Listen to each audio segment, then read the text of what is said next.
fellow parasites of Earth, I'm fully air-conditioned. Here are the headlines tonight. Stupidity crisis in Egypt to distract from banker debt, mumbo-jumbo and peak shit. UFO sighted at Temple Mount in Israel. Is it the second coming or premature ejaculation? In the UK, bankruptcy, house price inflation, living standard, Olympic royal wedding debt are. Football transfer millions, crime map, scary public service cuts. Hello, good evening and welcome. Our top story tonight. Stupidity crisis in Egypt continues with thousands of people on the streets of Cairo demanding Hosni Mubarak stand down as puppet of Egypt. I mean, president. Here's our irrelevant international crisis correspondent, Ivan Tomistarechchu, with a special report that isn't about famine, mass extinction, debt-based currency, the Earth's finite resources, or anything contingent. Egypt, a linchpin in Western Mideast relations, the most populous Muslim country on Earth, guardian of the Suez Canal, teeters on the brink of chaos. Threatening to destabilize the region, inspiring other nations in the Middle East to rise up against their Western-backed tyrannies and dictatorships. You might think that would be a good thing, and it will be, as long as there's a smooth transition of power to someone else who'll pay the country's debt to the international banks, oppress the will of the people, and talk shit about economic reforms. You see, you'd have to be really stupid to believe anything the people want or can get by violent opposition or protest is material or important in any way at all to the running of their country by the evil fascist corporation that rules them all with no trouble at all. Here's what one protester told us. I am stupid enough to believe getting rid of Mubarak, down with Mubarak, will change things. As stupid as Americans who voted for Obama.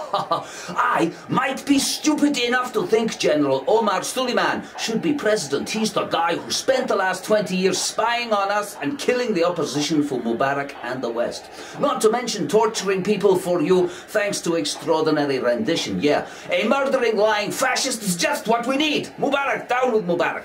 I am almost stupid enough to believe El Barabini isn't an American puppet that 30 years of living in America and 10 years running the atomic police qualify him to take over Egypt with no elections. Okay, I might need a little help with that.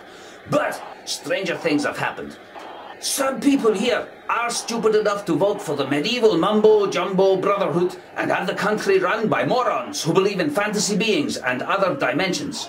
If anyone is stupid enough to give us free and fair elections, but even I am not stupid enough to believe that is going to happen.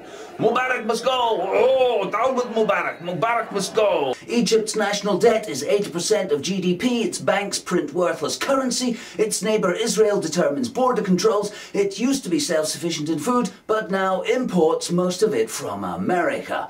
You'd have to be pretty stupid to think regime change will change what's going to happen to Egypt and many other failing industrial nations. They say the people here are hungry for democracy, hungry for change, but the truth is they're just hungry. This is Ivan Tomistarechchu, irrelevant international crisis correspondent for the fucking news. International leaders have struggled to tread the fine line between utter hypocrisy and outright lying. America wants an orderly transition with free elections leading to stable economic slavery and peaceful financial oppression of the people. More on that story later. Incredible video footage of a UFO sighting over the Temple Mount in Jerusalem has amazed the world. The video appears to show Jesus descending to the Golden Dome in a flying saucer before the dome's rapture early warning system detects him. Here's the video courtesy of an unnamed tourist.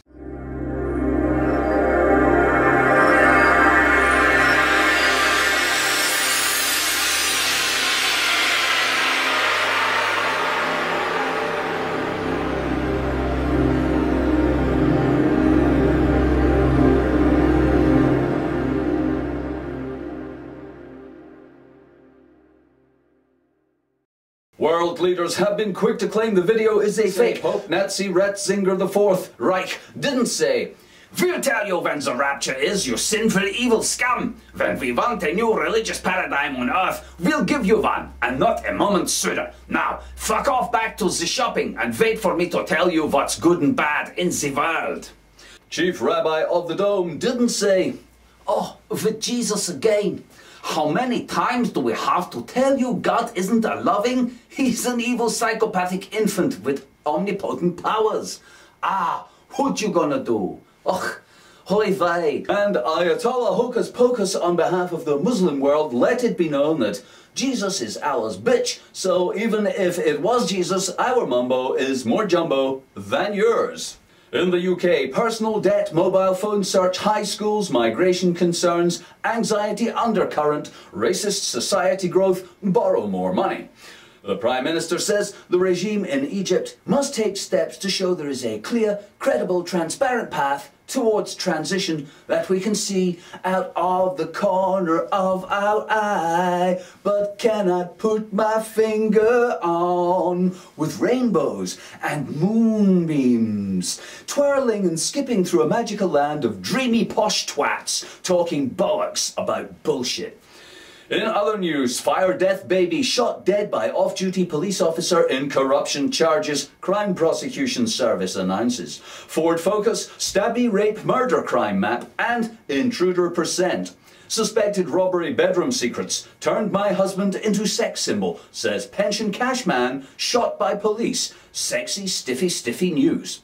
Thanks, and now the weather.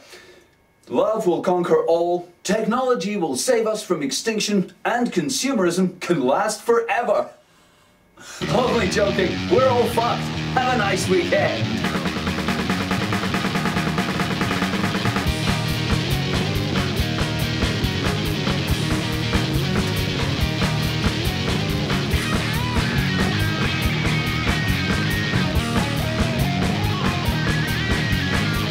Mubarak ousted, but revolution not violent enough, say cynical broadcasters and advertisers. Bad things happen on Earth to life forms we don't give a fuck about, in places we barely heard of. In the UK, space travel bookings Virgin Galactic offer temporary escape from planetary insane asylum. Our top story tonight, editors of international news have welcomed the ousting of President Mubarak in Egypt, saying, there just wasn't enough violence and death in the ongoing protest to hold the audience's attention. We can spin out coverage of the transitional government and the joy of protesters, but that's going to go pretty cold in a day or two. We sincerely wish some other people after Tunisia and Egypt would rise up and die in large numbers on our TV screens for a few nights. Unless these stories start to deliver on blood, guts, gore, and tragic human interest stories, viewers will become disinterested, and we face the very real possibility of actual news reaching the masses. These are dangerous moments, added an advertising executive. So far, in more than 2 weeks of protest, very few people have died. Chaos and destruction were pretty limited. Angry mobs and riot police are all very well, but nothing gets more viewers than a few dead babies. That would be great for the headlines and the ratings. At the end of the day, it's advertising revenue that pays to make the news. So, we can only cover stories that have nothing to do with the real world of economic slavery and planet rape. Wow! Imagine if we had to pay to make that protest movie. The extras alone would cost millions. These people are doing it for free. It's frickin' awesome, man. Frickin' awesome. Leading Egyptian puppet figure Mohammed El Baradei didn't tweet, "Entire nation is almost mine." Only way out is for people to elect me. People power can't be crushed, but it can be hijacked. We shall prevail, whoever we is. In his televised speech on Thursday evening, Mr. Mubarak had said, "Fuck you pussies. 2 weeks of protest, and what have you got? A few tents in Tahrir Square. Ha! Wait till the media get bored. I'm gonna disappear every fucking one of you. I mean, your new president, vice president, de facto president, shopkeeping puppet general Omar. We'll deal with you. Head of the secret police, torture of rendition suspects, and all-round nice guy. But the army decided handing power to a general wasn't enough, after America phoned and said, we'll stop the check unless you ditch the dead donkey. So Parliament has been dissolved, Mubarak has been ousted, and Omar Suleiman is now the de facto president. All poverty, oppression, and business as usual are now in his hands. Nice. Even more on that story now as we totally blanket the world's news show with bollocks about democracy emerging in Egypt, while ignoring the global food and energy crisis that fomented it. The army in Egypt has taken over and rallied around General Suleiman, saying they will end the 30-year state of emergency once the emergency is over. And we'll let you know when that is, just as soon as it happens, honestly. Meanwhile, the stock market is operating as normal. Tank factories are back to full production, and large checks from America will continue to arrive, enabling Egypt to pay interest on the IMF debt that makes its leaders irrelevant. In other news, human beings are currently causing the greatest mass extinction of species since the extinction of the dinosaurs 65 million years ago. If present trends continue, 1/2 of all species of life on Earth will be extinct in less than 100 years, as a result of habitat destruction, pollution, invasive species, and climate change. Some argue that there's not yet enough data to support the view that a mass extinction is occurring. 60% of the laymen polled professed little or no familiarity with the concept of biological diversity, and barely half ranked species loss as a major threat. Get out of it. And now back to Tahrir Square, where nothing of any importance in the history of humanity at all is being beamed to every home on Earth with a TV. Thank you. In the UK, the coalition government called for restraint by the army in Egypt. David Cameron didn't say, It is imperative that nobody mention the pointlessness of this coverage, and that we all watch in hushed reverence as the poor and hungry people of Egypt argue about who should lie to them in the future, and what lies they should tell them. Some protesters want lies about the economy and jobs and higher wages, so they can buy shit they don't need. Others want lies about freedom and choice and democracy, like we have in the West, so we can all flush our shit away and drink Coca-Cola whilst living off the backs of economic slaves somewhere else on Earth. Jolly good. These are simple lies that everybody should have a right to, and I fully support the right of Egypt and their struggle to have those lies. And finally, Scotland enters the space race. Gone ya beauty! As an Edinburgh-based travel agent becomes the first in Scotland to sell flights to space on board Virgin Galactic. Dream Escape is selling seats on the service, each costing £125,000. Virgin had estimated there were around 500 people who would travel on the service in the first year. These lucky people will enjoy temporary relief from insanity on Earth before plunging back to the surface 125 grand poorer and still doomed to live on this crazy rock whizzing through space. Virgin said they have no plans to introduce travel to other planets until this one is really screwed. Thanks, and now the weather. The planet's fault, it's your fault, and it's getting worse. Have a nice weekend! Middle East protesters demand food, jobs, and shit they don't need from China. Western governments call for restraint, dialogue, and tear gas price rises. In the UK, map of protest welcomed by oppression monitors, monitoring oppression. Our top story tonight. Oppressed? Hungry? Poor? Idealistic? Well, just camp out in your capital city till your bad ruler leaves town and everything will be peachy. You'll get some form of democratic representation, jobs will be plentiful and wages high. Walmart will arrive to sell you cheap food flown in from around the world, and banks will lend you money they don't have to buy shit you don't need from China. The planet's resources will replicate themselves indefinitely so consumerism can spread to all the countries we haven't fucked for 50 years to ensure our own comforts. And of course, your next rulers will be totally accountable and honest from day one. Yes sir, it's a cast iron guarantee. Furthermore, your country will abandon its links with global commerce and adopt financial, agricultural and energy policies designed to make you and your country self-sufficient. Woo!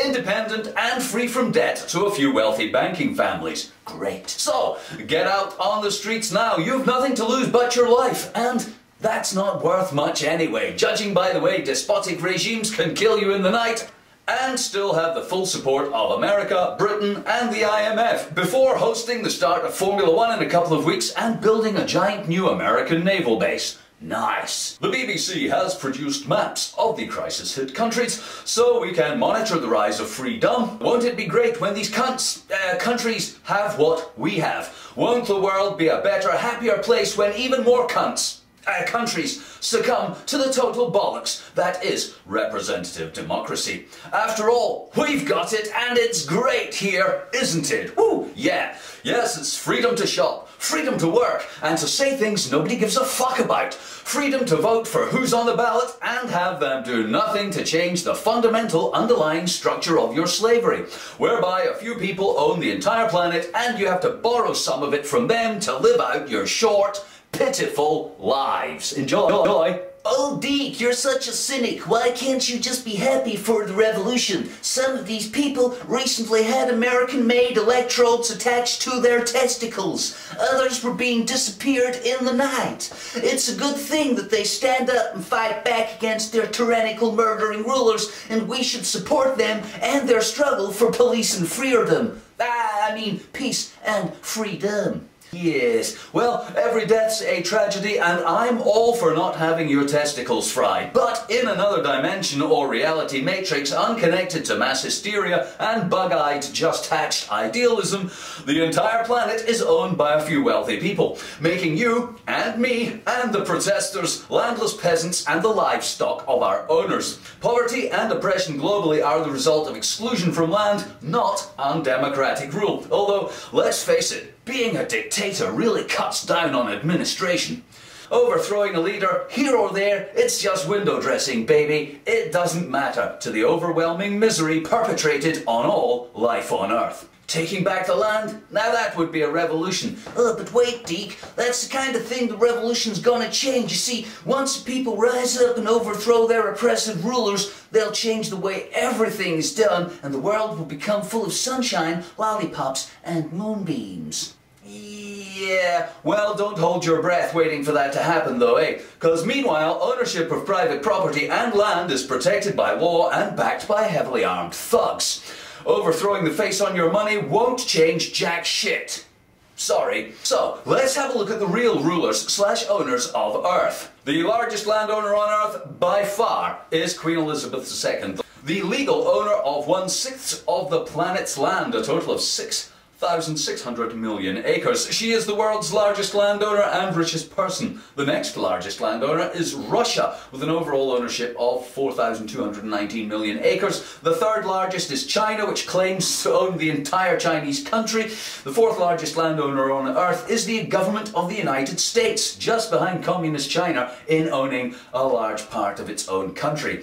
The fifth largest landowner on Earth is the King of Saudi Arabia. And how about the landowners of Europe, who own 60% of Europe but constitute less than 0.2% of its population? Woo! These people get 60% of agricultural subsidy of 48 billion. Now that's what I call democracy. Woo! They want what we've got. They're welcome to it. In fact, ignoring home ownership, 5% of the world owns the whole thing. They own the whole thing. Rock, stock, and people. Let's just go over those figures again, because they may seem a little confusing at first. 5% of all of the human beings living on Earth own the entire planet, and you along with it. Let's hit the streets, folks. Woo, come on, I'm with you. Let's get out there and change the face on our money. Here's Kevin Cahill, author of Who Owns the World, summing it up in a couple of sentences. For the whole of history, all of the land on the planet, therefore its people, have been owned by 1% or less of the planet's population. For the last 10,000 years of recorded history, from 8000 BC in Mesopotamia till approximately 1900 AD, 1% of the people owned everything and the other 99% nothing. Since 1900, 15% of the population got a stake in the land, their home, and 15% of the planetary population got prosperous. The same 15%. There is an absolute connection between poverty and landlessness, and There is an equally absolute connection between having land and prosperity. Recently, bankers destroyed most of the world's fake money to make countless people around the world homeless and jobless. They did it by lending money to land speculators, aka property developers, on the basis that land was scarce. Yet in America, over 90% of the population live on or own less than 4% of the continental USA. What little they owned has now been taken from hundreds of thousands of them because the law permits it, not because of dictatorship or tyranny. So, if you want real change and not a new face on your fake money, fight for your inalienable right to land, a currency based on commodity, and of course, freedom from electrodes on your testicles. It goes without saying. Thanks, and now the weather. The planet's fucked, it's your fault, and it's getting worse. Have a nice revolution. Hello, angry mobs. Welcome to the fucking news. I'm armed by the West. Here are the headlines tonight. UN urges global inaction against murdering regimes in Iraq, Afghanistan and Israel as death toll mounts in Libya. President Obama calls for an end to threats and orders to shoot protesters, except by us. Prime Minister David Cameron tours the Middle East selling guns, bombs, bullets and hypocrisy. Our top story tonight. The UN Human Rights Council is not meeting in special session to discuss the murderous regimes in Iraq, Afghanistan and Israel, using heavy weapons and air power to quell protests and kill innocent people. Afghan government investigators say that 50 women and children were killed in a NATO operation last week, while in Iraq at least 6 people have been killed in anti-government protests as thousands take to the streets in cities across the country for a day of rage. Here's our News You're Not Getting correspondent, Tucking Fit, with our special report.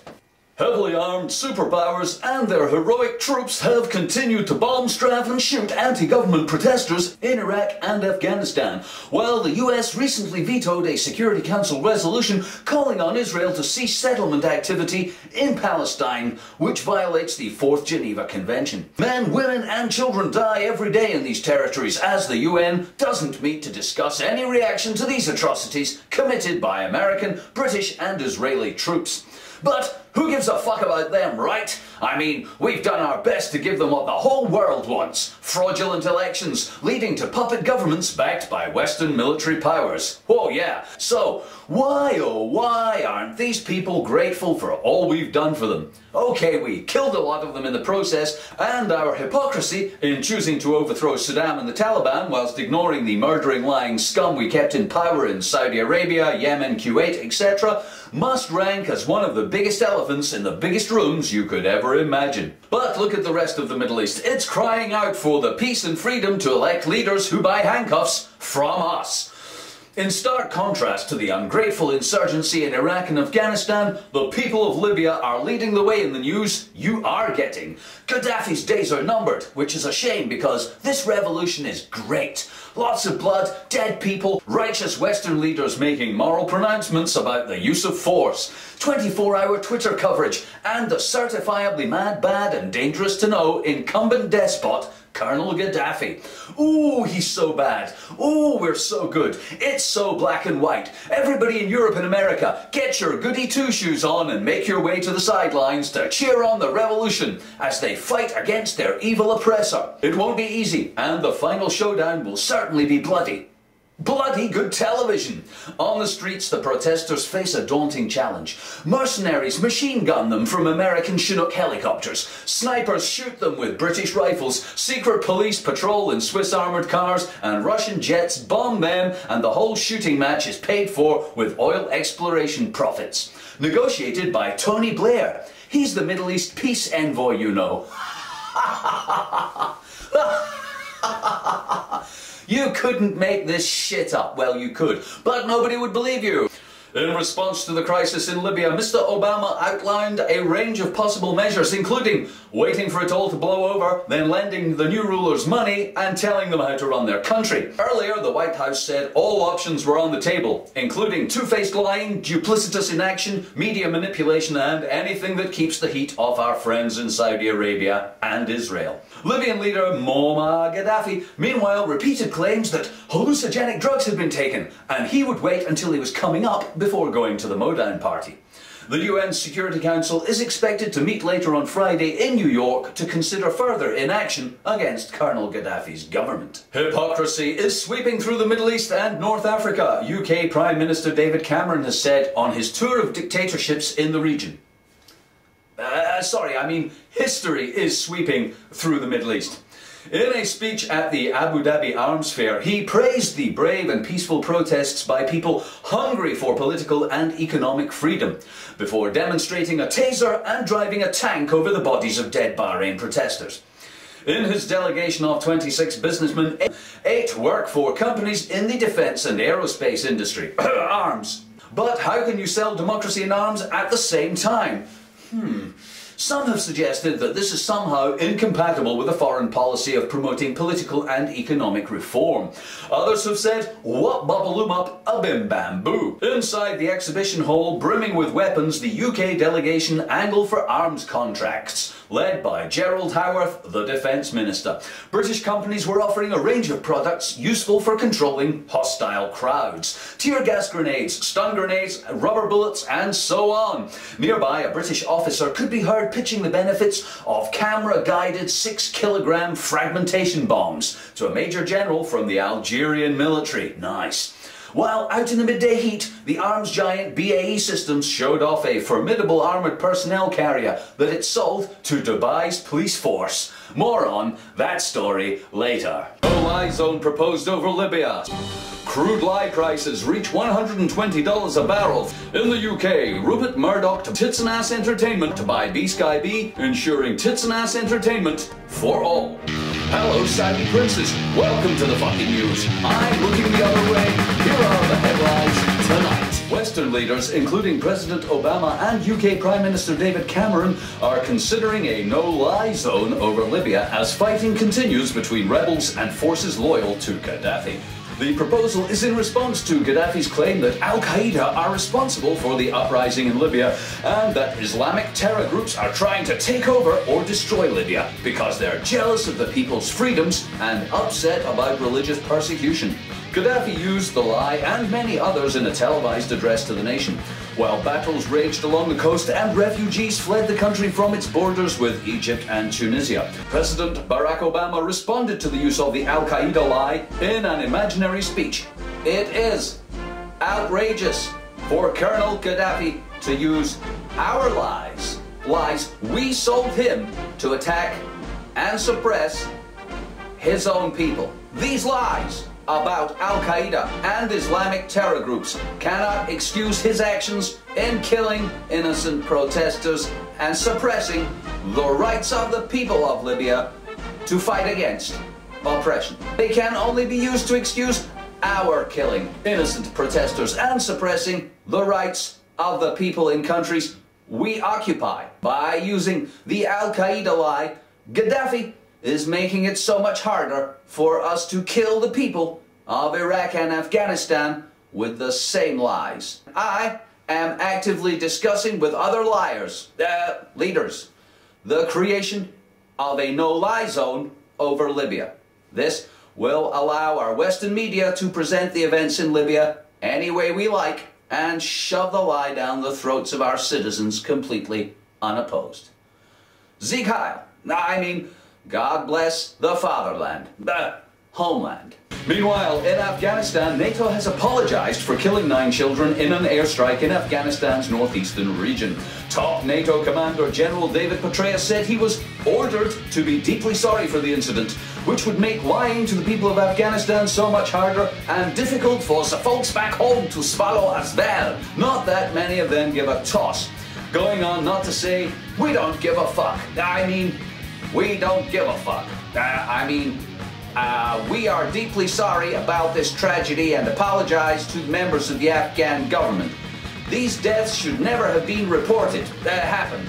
And I will personally lie to President Karzai about them when he returns from his trip to London this week. Petraeus said he had ordered all helicopter crews to be rebriefed on the need to keep civilian casualties to the absolute minimum, and said the troops could face disciplinary action if they killed any more children than was absolutely necessary.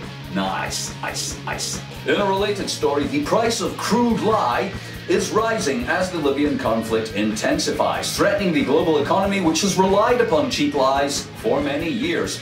A barrel of crude lye is currently trading at $120, but experts predict it could rise as high as $130 before more refined lies reach the market next month. Saudi Arabia previously said it would cover all of the extra demand not met by Libya by producing many more lies about how happy its own people are and how their absolute monarchy, backed by America, is not an affront to freedom-loving people anywhere, honestly.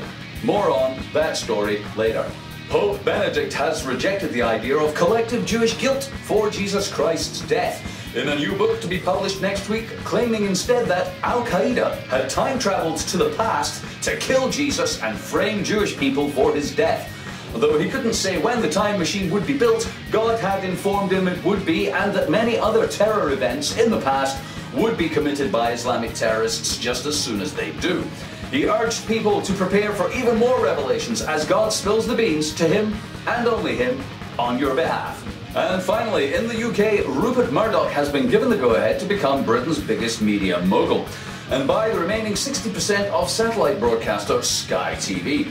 Great! Now we can look forward to blanket coverage of 7th Division football, endless cheap celebrity Tosh TV, fawning coverage of royals taking a dump on peasants, more advertising than an online poker site, last season's American soaps drizzled over every channel, gushing news reports of our heroes killing brown people in countries far away, followed by hushed reverent coverage of their deaths at the hands of evil terrorists, insurgents who dared to fight an occupying army in their own land. Not that television is his only outlet for intellectually challenged soft porn, widescreen, high-definition mediocrity. He already owns 40% of Britain's newspapers, which he used to fanfare the wars in Iraq and Afghanistan and skew our political process to his liking. Nice. But it's okay. We have nothing to fear from one mega-rich corporate owning most of our media. He only wants what's good for us. An everlasting, brightly lit, glitzy circus of celebrity trivia, Orwellian newspeak politics, and tits out on page 3. The people of Britain want football as a religion, news that uses small words, and entertainment full of tits and ass. Otherwise, they wouldn't buy it or watch it. Unless, of course, it was the only news, the only television, and the only paper you could buy. I just had the strangest dream. Massive newsquake and internet tsunami swamp global media with disaster jism. EU leaders call for Gaddafi to kill more people, distracting the public from tyrants we like. In the UK, Prince Andrew is not a fascist royal arms dealer with dick for brains. Hello, semi-detached voyeurs. Welcome to the fucking news. I'm frank and to the point.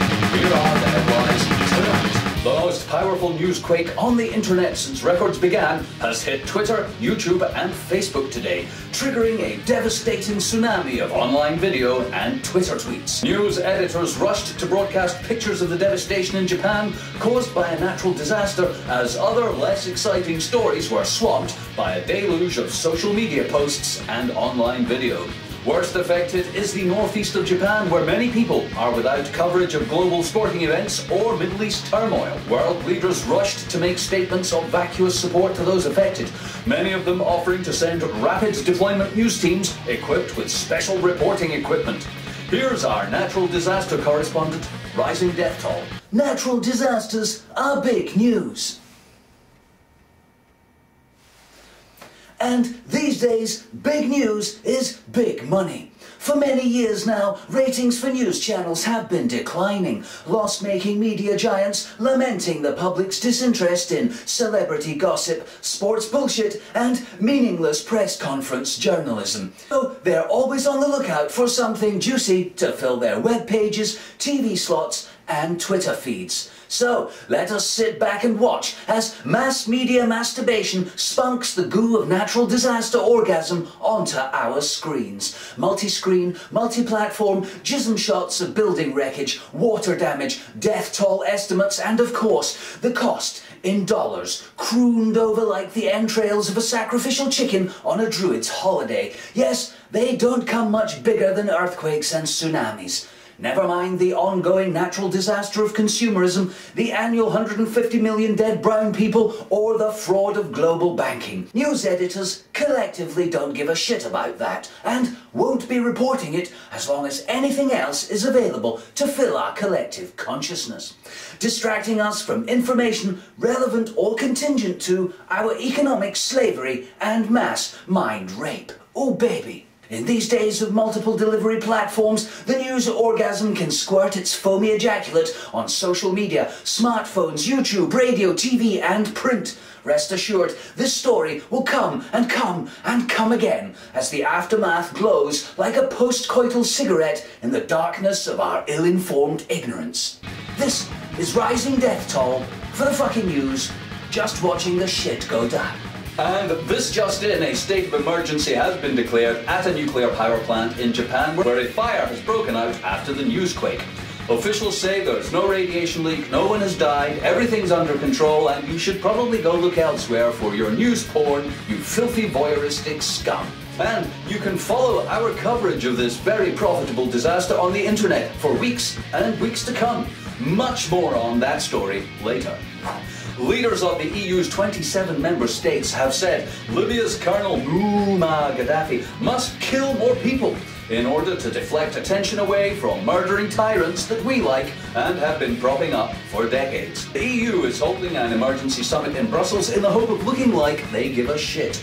The summit comes as protesters in Saudi Arabia, Yemen, Oman, Bahrain, the United Arab Emirates, Qatar, Iraq, Afghanistan and Pakistan are being shot dead with bullets we supplied, rounded up by police we trained, tear-gassed with guns we sold them, bombed from the air by planes we make, and denied freedoms we claim to uphold by rulers we support, while some are even tortured by our own troops. Nice. Yes, Gaddafi must go, but not too quickly.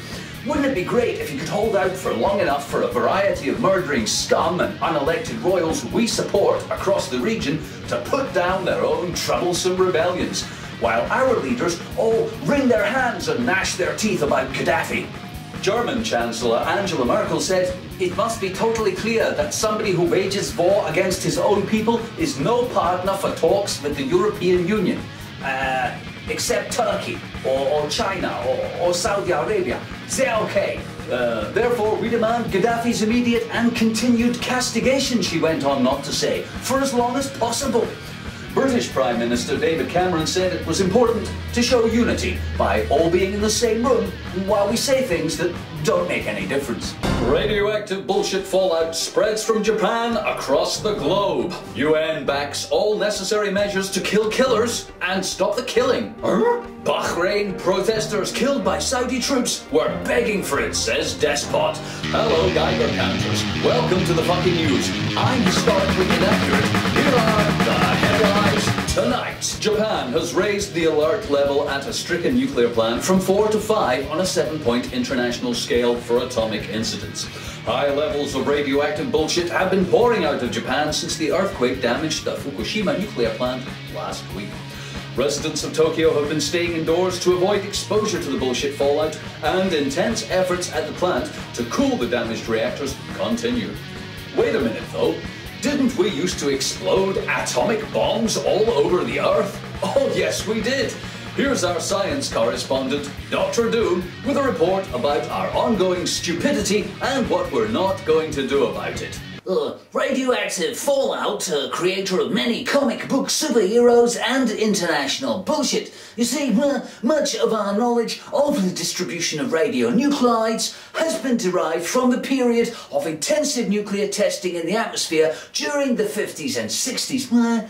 It is estimated that more than 500 megatons of nuclear yield were detonated in the atmosphere between 1945 and 1971, about half of this yield being produced by fission reactions. The peak occurred in 1962 when a total of 340 megatons were detonated in the atmosphere by the United States and Soviet Union. Nice. So, What's the problem with Fukushima? Since we already irradiated Earth by exploding 500 nuclear weapons in our own air. Talk of a crisis caused by a power station leaking a few rads seems trite in comparison. So, let's have a look at humanity's nuclear activity. Production of nuclear weapons and nuclear power all produce nuclear waste, a substance that will remain toxic and deadly to organic life for thousands and thousands of years. This waste doesn't occur naturally. We don't know how to get rid of it, and we're making more every day. Let's just go over that in case the stupidity of it was missed by anyone. Humans are filling their planet with the deadliest toxic substances ever discovered, without knowing how to get rid of any of it. Much of it is the result of making weapons too dangerous to use, and the rest is to produce electricity so we can see what we're shopping for. Great stuff, humanity. What have you got for an encore? Shitting in the soup? So, what of the Fukushima plant and its problems? Well, you have to wonder how 6, count them, 1, 2, 3, 4, 5, 6 nuclear reactors were built on top of the world's most active earthquake zone, next to the beach for easy tsunami access. Such piss-poor safety features that none of them survived the natural disaster. This led directly to the unnatural disaster we now witness. While news shows entertain us with endless graphics of how to cool a reactor, actual efforts to cool the real radioactive pile seem to amount to pissing on them from helicopters or spitting at them from fire trucks. The likelihood of a meltdown increases with each passing day, but don't worry, the total amount of radiation that they might release will be less than that spread across Iraq by depleted uranium shells. Hey, and who gives a fuck about that? This is Dr. Doom for the fucking news, somewhere in a lead-lined bunker. In Libya, the UN has agreed a resolution calling for all necessary measures to kill the killers that are killing people who would like to kill them. In an historic show of international hypocrisy, the UN resolution was almost unanimous in ignoring Saudi troops killing protesters in Bahrain, American bombing of civilians in Pakistan, Iraq and Afghanistan, and the Yemenis government slaughtering 30 protesters. The UN is only calling for an immediate ceasefire by Libyan forces loyal to Gaddafi. In a special House of Commons debate, David Cameron, Prime Minister of the UK, didn't say, "Look, we can't afford to stand back and let innocent lives be killed, unless it's done by Israel, Saudi Arabia or America." Colonel Gaddafi responded to the resolution by announcing a ceasefire and calling for international observers to visit Libya and see for themselves that there is no difference between the killing of Libyan rebels or Security Council countries killing their dissidents and insurgents. It really has been remarkable how Arab leaders have come forward and condemned the actions of Gaddafi's government. Leaders of Saudi Arabia, Qatar and the United Arab Emirates and Jordan, well-known supporters of freedom and democracy, lying despots. Well-known buyers of British and American arms. They have made it clear they are willing to participate themselves in enforcing the resolution. You couldn't make this shit up. Oh yeah, baby. What's the point of buying all those expensive fighter jets if you never get to use them? Ba-boom! UN Resolution 1973 demands the immediate establishment of a ceasefire and a complete end to violence and all attacks against and abuses of civilians. But just in Libya.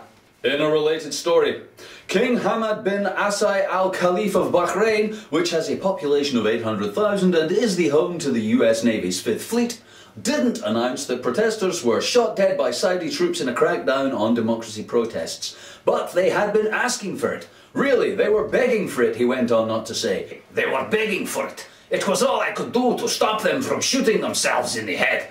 My own security forces couldn't bring themselves to assault them with tear gas and machine guns supplied by Britain, so on Tuesday, Saudi troops moved in at dawn, backed by tanks and helicopters supplied by America. The killings are part of a wave of protests across the Middle East and North Africa, with people from Yemen, Syria, Qatar, Saudi Arabia, all begging their autocratic dictators to shoot them, lock them up, torture them, suppress freedom of speech, ban political opposition and protect the national interests of America and the business interests of many large corporations. One protester who spoke to the fucking news said, Why will the West not help us by supplying weapons to our oppressors and ignoring the total lack of human rights in our country?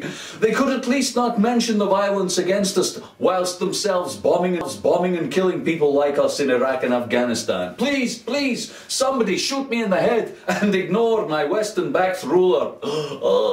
More on that story later. At 8:30 p.m. on Saturday, 26th of March 2011, lights will switch off around the globe for Earth Hour.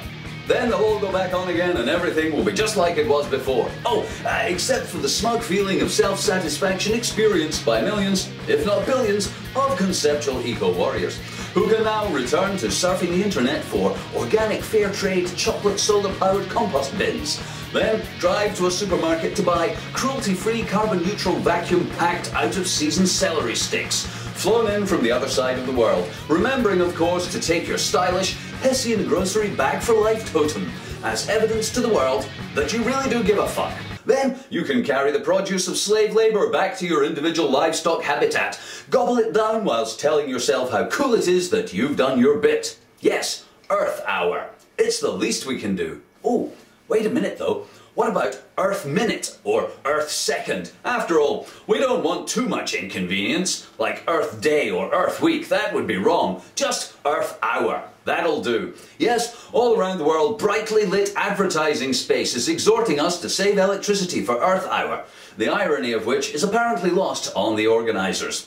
Hey, let's make it on Saturday night so no shops or factories have to shut. And let's pretend it's not about saving the world in 1 hour, it's about raising awareness. You know, increasing the number of people who are aware of ness.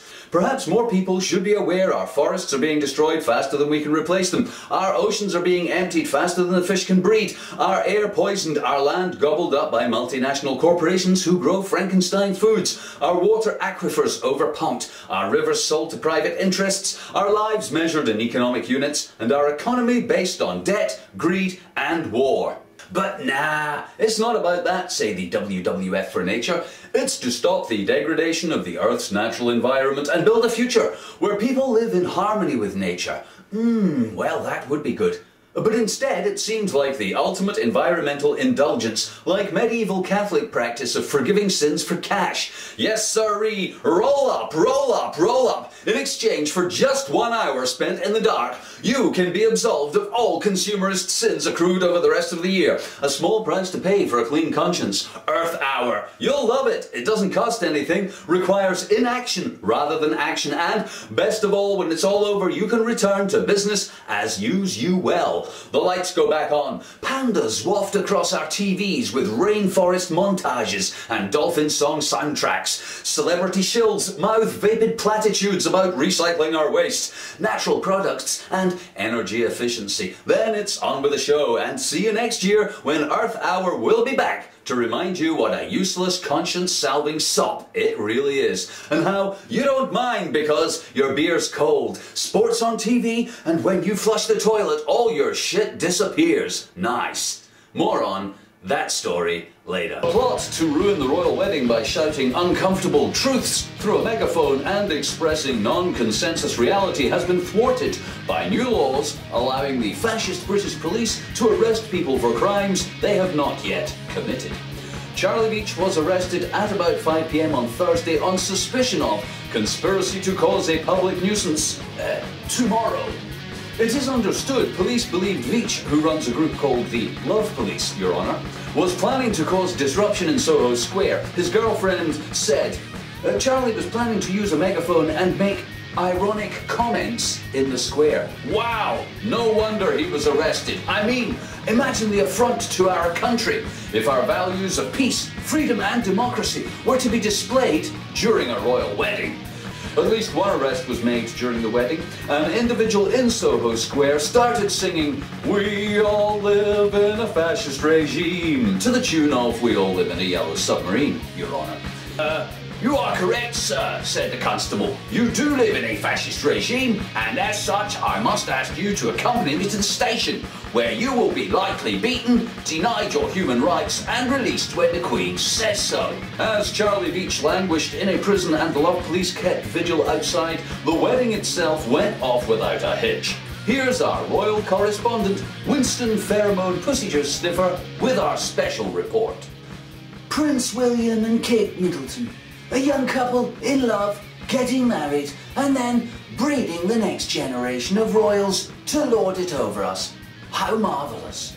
Who could object to paying 20 million pounds so that two very rich people can parade the power, wealth and status of their elite lives in our faces whilst pretending that we all love it? Of course, some people do love it. For them, these are the people their children will die for in wars no one wants but the criminals who benefit from them. For some people, these are the faces on the money we go into debt for as we dance to the tune of materialism, consumerism, nationalism, militarism, jingoism, royalism, fascism. For some people, these are the people to abdicate responsibility to. Our betters, the vessels into which we pour our national identity. God save the Queen, rule Britannia, pomp and ceremony, hurrah for the royal couple, etc. Blah, blah, blah. But for others, royalty have lost their sheen. They represent a throwback to serfdom and tyranny, an echo of a not too distant world where those born to privilege enjoy great power and wealth, whilst their subjects exist to serve as props, the extras in an entirely royal production, the background to their splendour, the carpet they walk on, the grist in their mill, the mince in their grinder, the manure for their garden, the peasants on their land. The royal wedding is not our chance to celebrate a young couple in love. It is the royal family's chance to push our faces in the mud, walk all over our backs, rifle through our pockets, piss on children in poverty, shit in the mouths of Republicans, and arrest anyone they don't like for things they haven't done yet with laws they made up last week. Because, as one lone voice in the crowd so accurately put it, we all live in a fascist regime. A fascist regime, a fascist regime. We all live in a fascist regime. This is Winston Pheromone Pussyjuice Sniffer for the FKN Newz at the royal wedding. Thanks, Winston. In an interesting coincidence, Adolf Hitler and Eva Braun were married on April the 29th. 1945, 66 years ago to the day, as the Third Reich collapsed. The next day, Hitler and Eva Braun both took cyanide and died.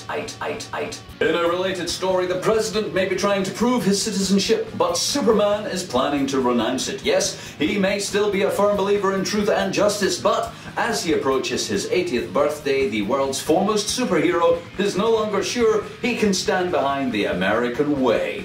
Hey, perhaps he'll convert to Islam and become super Muslim man. What could we look forward to in Iraq, Afghanistan and the Middle East as a result? Is that a bird? Is it a plane? Is it an unmanned drone coming to bomb our wedding party? No, it's super Muslim man coming to oust President Karzai and his illegitimate corrupt government. Superman deposes the absolute monarchies of Saudi Arabia, Kuwait, Bahrain, Oman, the United Arab Emirates and Qatar. Superman frees the economic slaves of China. Oh shit! That could mean I'd have to pay more for the iPad too. Oh, come on, Superman. You used to be cool. You used to nick bank robbers and unpatriotic spies. What happened? Well, maybe Superman doesn't like being associated with a nation that's killing innocent women and children on one hand, whilst claiming to be the beacon of freedom around the world on the other. Maybe that's hard to swallow now. Maybe it's sticking in his throat. Maybe it's making him sick. Maybe he's puking his insides up at the thought of serving the new American way. Preemptive strikes, rendition, torture, arms sales to despots, support for absolute monarchies, disdain for human rights, destruction of the environment. So what now, Superman? What will you stand for now? Truth, justice, and some other way?